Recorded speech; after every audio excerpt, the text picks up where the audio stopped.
अस्सलाम वालेकुम यूनानियंस। आज हम यूनानी की जो मशहूर और मारूफ किताबें हैं उनको पढ़ेंगे। उनके अंदर क्या क्या इंपॉर्टेंट चीज़ें हैं वो सब देखेंगे। ये लेक्चर यूजी के प्रोस्पेक्टिव से तो इम्पोर्टेंट है ही, साथ में जो बच्चे पीजी की तैयारी कर रहे हैं उनके लिए भी ये बहुत फ़ायदेमंद साबित होगा इंशाल्लाह। तो चलिए शुरू करते हैं।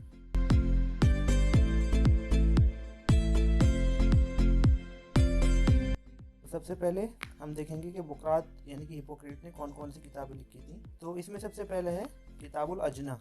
इसमें 3 मुकालात हैं। तख्लीक इंसान से बहस की गई है, यानी कि मुकालात क्या होता है, पार्ट ऑफ बुक कह सकते हैं आप, या रिसर्च पेपर टाइप, उनको हम मुकालात कहेंगे। और तख्लीक इंसान यानी कि तख्लीक बनाए खल्क से, यानी कि इंसान की बनावट क्या है उससे बहस की गई है। तो उसके बाद सेकंड बुक है हमारी किताब तबीयतुल इंसान। इसमें 2 मुकालात हैं जिनमें अजसाम तरकीब यानी कि उसके स्ट्रक्चर व तबीयत से बहस की गई है। उसके बाद थर्ड बुक है हमारी किताबुल हवाइया वल मया वल अब्दान। ये बहुत इंपॉर्टेंट बुक है, पीजी में भी इसके ऊपर क्वेश्चन आया हुआ है, तो इसके बारे में देखते हैं। इसमें 3 मुकालात हैं। 3 मुकालात हैं इसके अंदर, जिनमें जगह माहौल के मिजाज के एतबार से असबाब सेहत व मर्ज की बहस की गई है। यानी कि इसके अंदर क्या है, किताबुल हवाइया यानी कि इसके अंदर हवा का जिक्र है। वल मया यानी कि मया के मायने होते हैं यूनानी में पानी के। और अबदान यानी कि बदन से रिलेटेड है ये, तो हम ये याद रखेंगे। उसके बाद हमारी चौथी बुक है किताबुल फसूल। फसूल यहाँ पे हम फसूल के मायने होता है मौसम के। ठीक, ये बुकरात की सबसे मशहूर व मारूफ किताब है, जिसमें फ़न तिब का मजमूई तारुफ कराया गया है। इसके अंदर क्या है, जितने भी फसूल हैं हमारे, कितने फसूल हैं हमारे, 4 फसूल होते हैं। एक तो हमारा रबी होता है, दूसरा होता है हमारा खरीफ, ठीक है, और एक मौसम सैफ होता है, और एक होता है हमारे मौसम शिता। रबी यानी बाहर का मौसम, खरीफ, सैफ यानी कि गर्मी का मौसम, शिता यानी कि ठंड को कहते हैं। तो ये 4 मौसम होते हैं जिसका इसके अंदर किताब के अंदर जिक्र मिलता है। आगे देखते हैं हम। इसके बाद है हमारी 5वीं बुक किताबुल अवजाउ निसा। ये भी एक इम्पॉर्टेंट बुक है, इसके ऊपर पीजी में क्वेश्चन आए हुए हैं। इसमें 2 मुकालात हैं, जिनमें एहतबास यानी कि रुकना, तम्स यानी कि पीरियड जो होते हैं उनका रुकना, और बवक्त हमल यानी कि जिस टाइम प्रेगनेंसी होती है, और वज़ाए हमल यानी कि डिलीवरी में होने वाली तकलीफ का बयान है। उसके बाद है किताबुल अखलाक। इसके अंदर 3 मुकालात हैं, ठीक है, 3 मुकालात हैं जिनमें अखलाक यानी कि हमारे ह्यूमर से बहस की गई। अखलाक हमारे कितने हैं, 4 हैं। नंबर 1 दम, बलगम,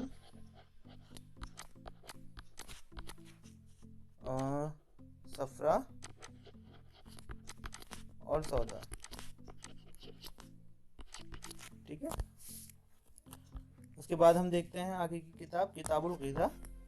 हम यहाँ से इससे भी अंदाज़ा लगा सकते हैं। देखिए सारी बुक्स जो हैं, अब जैसे किताबुल ग़िज़ा यानी कि इसके अंदर ग़िज़ा के बारे में डिटेल दी होगी, किताबुल अखलाक यानी कि इसके अंदर अखलाक के बारे में डिटेल दी होगी, तो इससे भी हम एक जनरल अंदाज़ा लगा सकते हैं कि बुक किस चीज़ की है।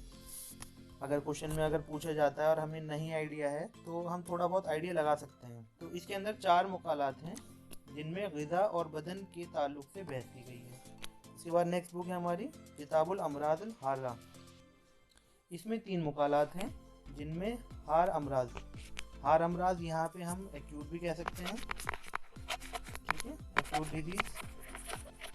और हार यहाँ पर हम हार यूनानी के अंदर हम गर्म से भी रिलेटेड कर सकते हैं इसको, यानी कि जो डिजीज कैफियत के एतबार से हार होती हैं उनको भी यहाँ ले सकते हैं। इसके बाद हम नेक्स्ट स्लाइड देखते हैं किताबुल मुकद्दमल मुअर्रिफात।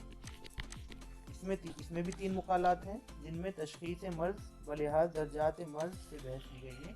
तशख़ीस मर्ज़ यानी कि उसकी डायग्नोसिस, और ठीक है, तो उसे बहस की गई है। इसके बाद हमारी बुक है किताबुल कसर वल जब्र। कसर हम कहते हैं फ्रैक्चर को, ठीक है, और जब्र के मायने होते हैं किसी चीज़ का जोर लगना या जोर लगाना, दबाव बनने के लिए जब्र के मायने से आता है।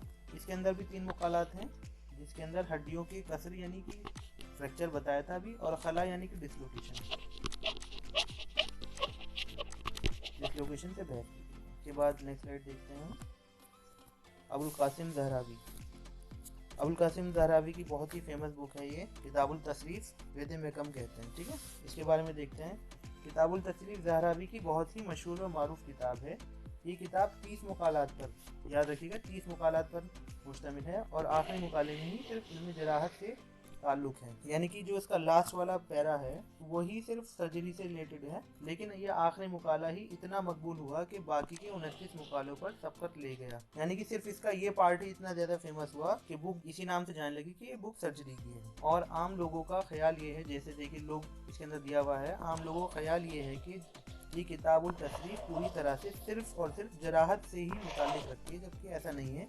सिर्फ इसका आखिरी मुकाला ही जराहत से ताल्लुक़ रखता है, इस बात को हम ध्यान रखेंगे। उसके बाद आते हैं हमारे बहुत ही मशहूर अतिबा इब्न सीना, जिन्हें हम एविसेना के नाम से भी जानते हैं, और बहुत ही ज़्यादा मशहूर इनकी बुक अल कानून फी तिब, द कैनन ऑफ मेडिसिन, बहुत ही मशहूर किताब है इनकी। 11वीं सदी ईस्वी में लिखी जाने वाली अजीम तरीन मशहूर और मारूफ किताब है। इसको तिब्बी लिटरेचर की जान तस्वुर किया जाता है। मशरिक में इसको तिब्बी एनसाइक्लोपीडिया यानी कि जिसके अंदर सारी चीज़ें दी हुई हों, एक तरीके से सारी मालूमात होती हैं, कहा जाता है। और मगरिब में इसको मेडिकल बाइबल, याद रखेंगे मेडिकल बाइबल के नाम से याद किया जाता है। इसकी अफादियत इस बात से जाहिर होती है कि इस किताब को यूरोप के मेडिकल कॉलेज में तकरीबन 700 साल तक निसाब में शामिल रखा गया, यानी कि निसाब यानी कि जो उनका सिलेबस होता है उसके अंदर इसको शामिल रखा गया, और आज भी इसकी तालीम मेडिकल कॉलेज में दी जाती है। तारीखी किताबों में लिखा गया है कि पहले अल कानून के जो 14 जिल्दों पर मुश्तमिल थी है, लेकिन इस वक्त इसकी 5 जिल्दें ही मौजूद हैं, यानी कि बाकी की जो इसकी जिल्द हैं वो कहीं खुर्द-बुर्द हो चुकी। हमारे पास जो मौजूद हैं वो सिर्फ इसकी 5 जिल्दें हैं। हम देखते हैं आगे उन 5 जिल्दों के अंदर क्या क्या मेंशन किया हुआ है। तो हम देखते हैं कि अल कानून की जो जिल्द है 5, उसके अंदर क्या क्या है। तो हम देखते हैं जिल्द नंबर अव्वल के अंदर सबसे पहले इस जिल्द में उमूर तबैया, आज़ा की तशरीह यानी कि एनाटमी। उमूर तबैया जो हमारे 7 उमूर हैं, अरकान, मिजाज, अखलाक, आज़ा, अरवा, कवा, अफ़ाल, उसका तज़किरा। आज़ा की तशरीह यानी कि एनाटमी। मनाफ़े यानी कि हमारी फिजियोलॉजी। असबाब सित्ता ज़रूरिया, हमारे जो 6 ज़रूरी असबाब हैं, जिसमें हवा, माक़ूल मशरूबात, नौमो यकज़ा, हरकत व सुकून बदनी, हरकत व सुकून अफ़सानी, ठीक है, ये सब आते हैं इसके अंदर। इसके बाद इल्मुल अहवाल वल असबाब वल अर्ज, बोलो बराज और उसूल इलाज का बयान है, यानी कि ये सब जो है हमारे फर्स्ट पार्ट के अंदर है, इसके जो जिल्द अव्वल है। इसके बाद जिल्द 2 में देखते हैं इसके अंदर क्या है। इसमें कुल्लियात अदविया यानी कि जो अदविया के प्रिंसिपल्स हैं वो दिए हुए हैं, और अदविया मुफरदा यानी कि सिंगुलर ड्रग्स जो हैं उसका बयान इसके अंदर मिलता है। फिर हम देखते हैं जिल्द सोयम। ये जिल्द मौलिजात हम सब जानते हैं कि यानी कि वो सब्जेक्ट जिसके अंदर हमारे डिजीज़ की डेफिनेशन, उसकी पैथोलॉजी, उसका ट्रीटमेंट, उसूल इलाज सब दिया हुआ होता है। तो ये जिल्द जो है मौलिजात से ताल्लुक़ रखती है। इसमें तमाम जिस्म के अमराज का बयान किया गया है। अमराज मर्दाना यानी कि मेल सेक्सुअल डिजीज़ और ज़ाहिरा बदन का तज़किरा मिलता है। ज़ाहिरा बदन के अंदर हमारी वो सब डिजीज़ आती हैं जो स्किन पर मौजूद होती हैं, जिन्हें हम देख सकते हैं। जिल्द 4, ये जिल्द मुआलिजात से ताल्लुक़ रखती है और इसके अंदर अमराज अमूमी का तज़किरा मिलता है। जिल्द 5 जो है हमारी, इसको देखते हैं। ये कराबादीन से मुताल्लिक़ है। इसमें तकरीबन 750 मुरक्कबात का बयान मिलता है। इसको हम अच्छे से देख लें, ये सब इंपॉर्टेंट है। पूछा जाता है कि जिल्द अव्वल में किस चीज़ का तज़किरा है, जिल्द 2 में किस चीज़ का तज़किरा है, इसके अंदर से क्वेश्चंस बनते हैं, तो इसको हम ध्यान से देखेंगे। तो अब हम देखेंगे नजीबुद्दीन समरकंदी। नजीबुद्दीन समरकंदी की बहुत ही मशहूर किताब है किताबुल असबाब वल अलामात। ये जो हम किताब पढ़ते हैं शरह असबाब, ये इसी की एक शरह है। इस किताब में अमराज की वजह तस्मिया, असबाब व अलामात, तशख़ीस फारिका यानी कि डिफरेंशियल डायग्नोसिस, उसूल इलाज पर बेहतरीन मवाद के मायने यहाँ मैटर के हैं, मतलब उसके अंदर क्या क्या दिया हुआ है मौजूद है। इसकी मशहूर शरह फीस इब्ने आवाज़ किरमानी ने की थी, बहुत ही मकबूल हुई। 20वीं सदी में अल्लामा कबीरुद्दीन ने नफीस इब्ने आवाज़ किरमानी के जरिए की हुई शरह का उर्दू में तर्जुमा किया, जो आज तक ये वही किताब है शरह असबाब जिसका मैं जिक्र कर रहा था अभी, जो आज तक तिब के नसब यानी कि सिलेबस की जीनत बना हुआ है। ये किताब 4 जिल्दों में दस्तयाब है।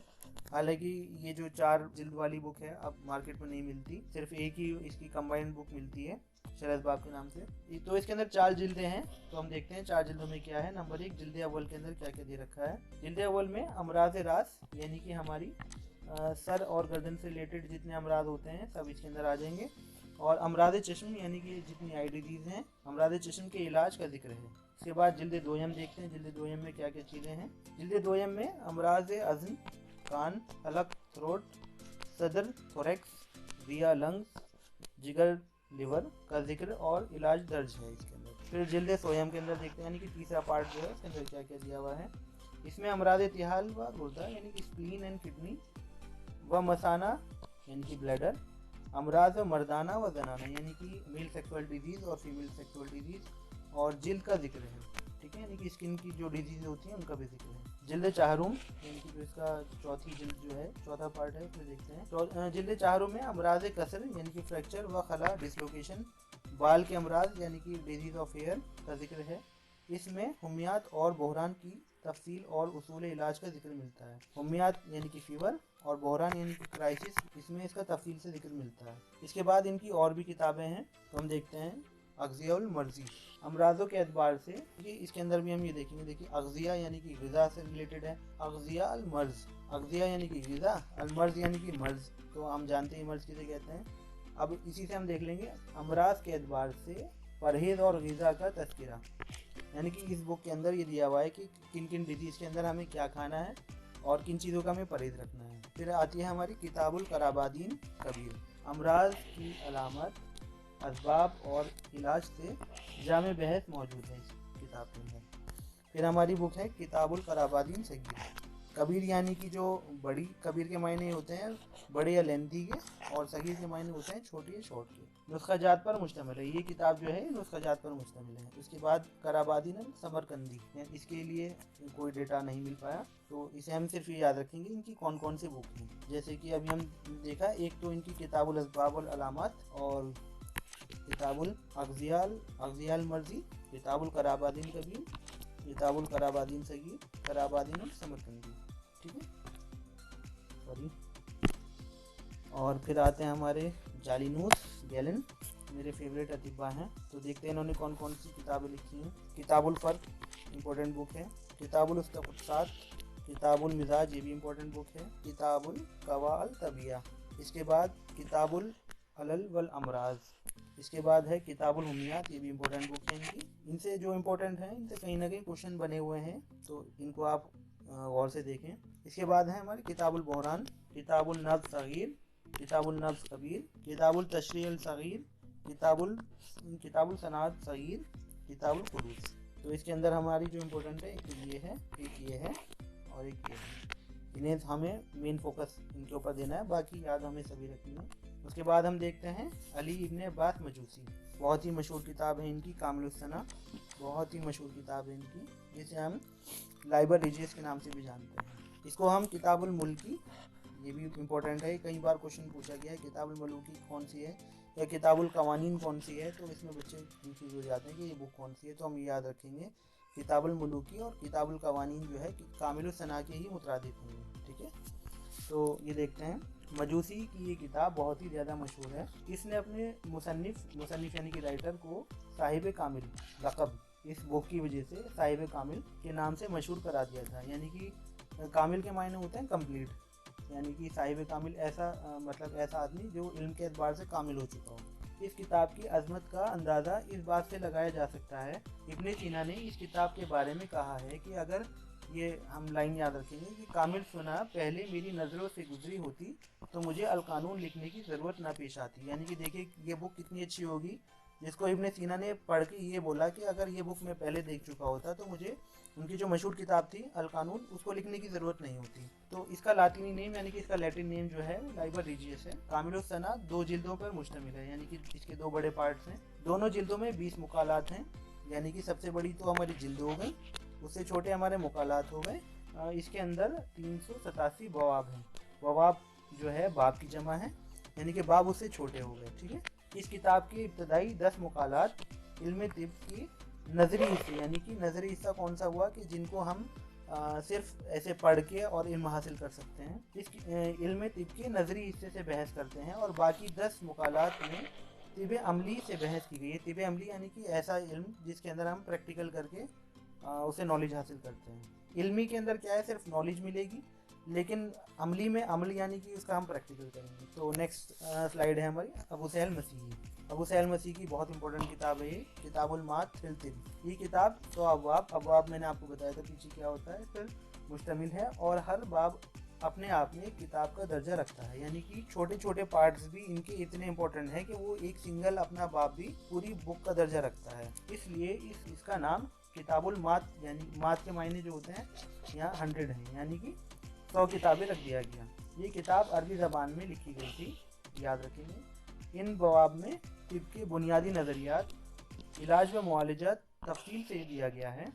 इब्तदा के निस्फ बवाब कुलियात तिब, यानी कि जो तिब के प्रिंसिपल्स होते हैं उनसे ताल्लुक़ रखते हैं, और आखिर के निस्फ बवाब यानी कि आधे बवाब जो हैं वो मौलिजात से ताल्लुक़ रखते हैं। मौलिजात हम जानते हैं किसे कहते हैं। और 4 बवाब जो हैं अदविया से ताल्लुक़ रखते हैं। अच्छा दोस्तों, यहीं तक था। कैसा लगा आपको लेक्चर? आप लोग कमेंट करके प्लीज़ ज़रूर बताएँ, बहुत मेहनत लगती है बनाने के अंदर।